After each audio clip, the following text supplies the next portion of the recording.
나는 한 손에 커피잔을 들고 베란다 창가에 섰다. 창밖을 바라보며 깊은 한숨을 내쉬었다. 따뜻한 김이 살짝 올라오다 이내 사라졌다. 공원의 벤치가 시야에 들어왔다. 그곳은 남편과 함께했던 기억이 서린 장소였다. 따뜻한 햇살을 함께 맞으며 웃던 순간들이 이제는 너무나 아득하다. 남편이 떠난 지 10년, 그리고 이제는 혼자 남겨진 지 10년. 처음 몇 년간은 눈물이 마를 날이 없었다. 시간이 지나면서 감정이 무뎌졌다지만 여전히 가슴 한편이 저릿하다. 하나뿐인 아들 현우가 장가를 가고 나서는 더욱 외로움이 깊어졌다. 하지만 나는 내 몫의 외로움을 감내하는 법을 배웠다. 현우는 열심히 살았다. 작은 건설자재 공장을 운영했고 며느리 지혜는 미용원을 했다.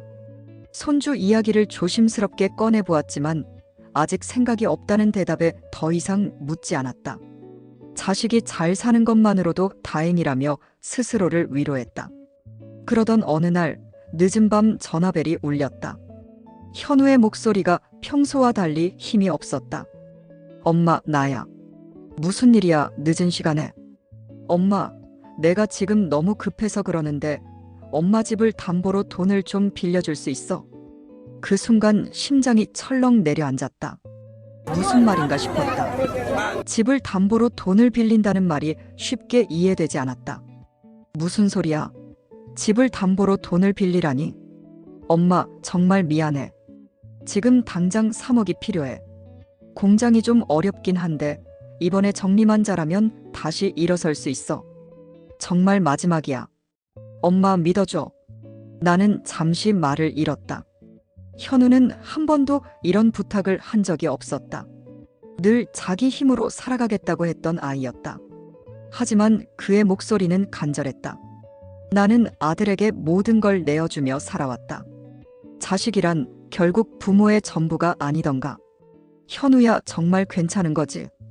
당연하지, 엄마. 공장만 정리하면 바로 갚을 수 있어.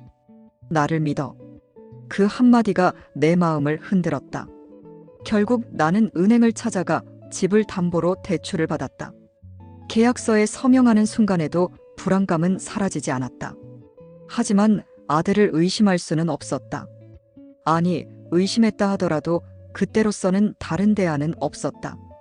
그러나 이상했다.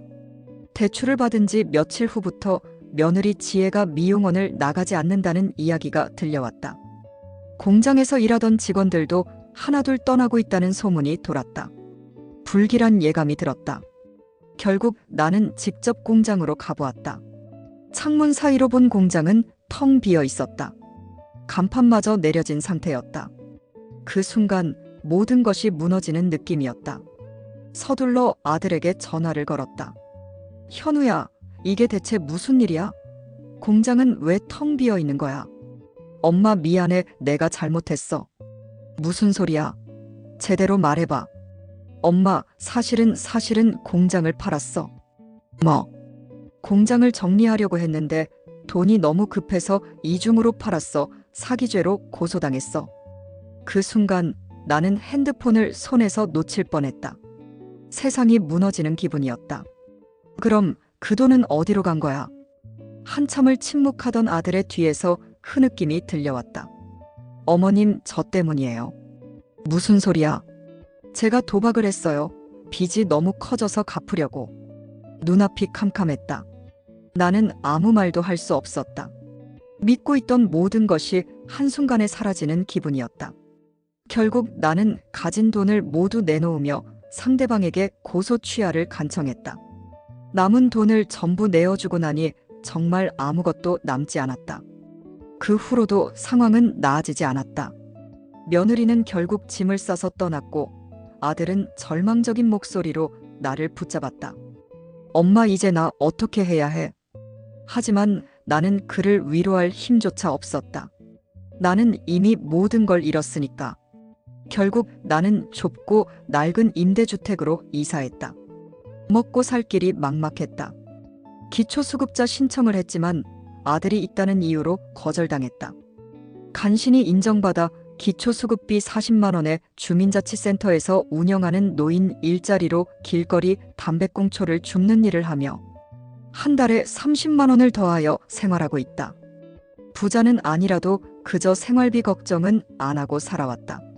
내 인생과는 관계없다고 생각했던 그런 일들이 지금 내가 겪고 있는 일상의 생활이 되었다. 내 인생이 어떻게 이 지경이 되었을까? 나는 자식을 믿었다. 내 평생을 바쳐 그 아이를 키웠다. 하지만 결국 돌아온 것은 절망과 후회뿐이었다. 어쩌면 그때 남편이 떠날 때 나도 함께 갔더라면 좋았을까? 이런 생각이 머릿속을 맴돈다. 내일을 기약할 희망도 없이 그저 살아간다.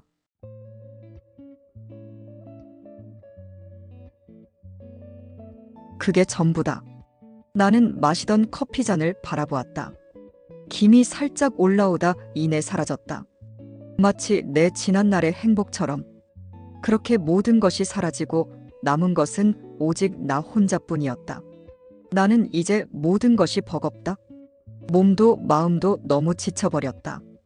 하루하루가 고통스럽고 벗어날 방법조차 찾을 수가 없다. 나는 이대로 잠들고 싶다. 다시는 깨어나지 않고 모든 것이 조용히 끝났으면 좋겠다. 너무도 힘든 현실 속에서 하루를 버티는 것조차 벅차다. 나는 가진 것을 모두 내놓았다. 내 아들에게, 그 가족에게, 그리고 마지막으로 남은 자존심까지 모두 던졌다. 남은 것은 오직 나 혼자. 더 이상 누구도 나를 찾지 않고 나를 필요로 하지 않는다.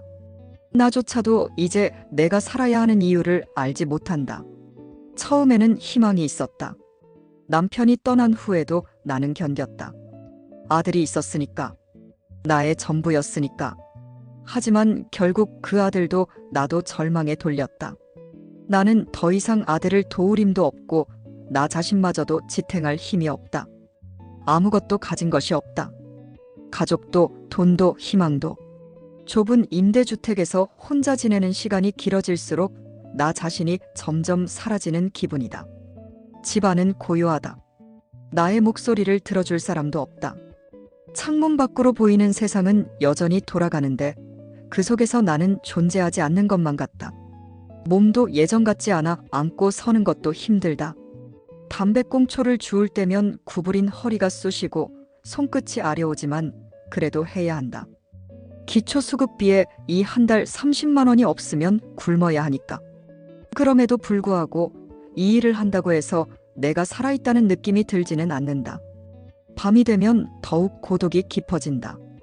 텅 빈 방 안에서 불 꺼진 천장을 바라보며 끝없이 무너지는 마음을 부여잡는다. 문득문득 남편을 따라갔더라면 어땠을까 하는 생각이 요즘 더욱이 든다. 그랬다면 지금 이 고통 속에 홀로 남겨지지는 않았을 텐데. 이제는 정말 모든 것이 끝났으면 좋겠다. 더 이상은 버틸 힘이 없다. 그때 왜 아들의 부탁을 거절하지 못했을까? 거절했더라면 나도 아들도 지금처럼 황폐해지지는 않을 수도 있었는데 그때 그 재산이나마 지켰으면 갈 곳 없는 아들을 내 집에서 쉬면서 다음을 위해서 재기하도록 충전의 시간을 줄 수도 있었는데 모든 것을 잃고 나서 아들은 내 손을 잡으며 말했다. 엄마, 이제 어떻게 해야 해? 그때 나는 아무런 대답도 해줄 수 없었다. 나도 모르겠으니까. 더 이상 누구를 위해 살아야 하는지도 모르겠고 무엇을 위해 버텨야 하는지도 모르겠다. 나는 모든 걸 다 내주었지만 결국 내게 남은 것은 절망뿐이다. 가끔 거리를 지나가다 어린 아이들을 보면 가슴이 아려올 때가 있다. 저 아이들도 자라서 우리 아들처럼 되지는 않을까. 살다 보면 당하는 많은 일들 중 하나라지만 내 아들이 이렇게 절망에서 헤어나올 가망이 없는 처지에서 며느리 마저 행방불명되어 혼자가 되었으니 그 끝을 내어다 볼 수 없는 그런 어른이 되지는 않을까. 나는 내 아들을 그렇게 키우지 않았는데 왜 결국 이런 결말을 맞이하게 된 걸까? 아무리 생각해도 답을 찾을 수 없다. 이제는 꿈도 꾸지 않는다. 내일을 기대하지도 않는다. 시간이 흐르면 언젠가는 모든 것이 끝나겠지. 그날이 언제일지 모르지만 그저 조용히 고요하게 사라지고 싶다. 더 이상은 고통스러운 기억도 쓰라린 현실도 견딜 수가 없다. 나는 충분히 살아왔다. 이제는 그만 놓아도 되지 않을까. 나는 다시 커피잔을 바라본다. 남은 온기는 이미 식어버렸다. 마치 내 지난 삶처럼. 한때 따뜻했던 기억들도 이제는 다 사라지고 남은 것은 찬잔한 허무함 뿐이다. 문득 더욱 눈을 감고 싶어진다. 그리고 다시는 뜨고 싶지 않다. 나는 정말 이대로 조용히 사라지고 싶다. 얼마나 시간이 흘렀을까. 창밖을 바라보니 해가 완전히 저물어 있었다. 어둠이 밀려오고 있었다. 하지만 그 어둠 속에서도 가로등 하나가 조용히 불을 밝히고 있었다. 그 불빛이 어쩐지 나의 마음 한구석을 두드리는 듯했다. 그때였다. 휴대폰이 울렸다. 한참을 망설이다가 화면을 확인하니 낯선 번호였다. 순간적으로 스팸 전화라고 생각했지만 이내 받아야겠다는 생각이 들었다. 여보세요? 어머니, 저예요. 지혜예요. 놀라운 일이었다. 떠났다고 생각했던 며느리, 모든 걸 포기하고 사라졌다고 믿었던 사람이었다. 그녀의 목소리는 나직하고 조심스러웠다. 어머니, 정말 죄송해요. 저는 도망치고 싶었어요. 그런데 어디로 가든 어머님의 얼굴이 자꾸 떠오르더라고요. 잘못했어요. 정말 잘못했어요. 하지만 그냥 포기하기에는 너무 많은 걸 잃었어요. 그래서 다시 돌아가려고요. 돌아간다고. 네. 저한테 마지막으로 남은 게 하나 있어요. 미용원이요. 아직 완전히 망하지 않았어요.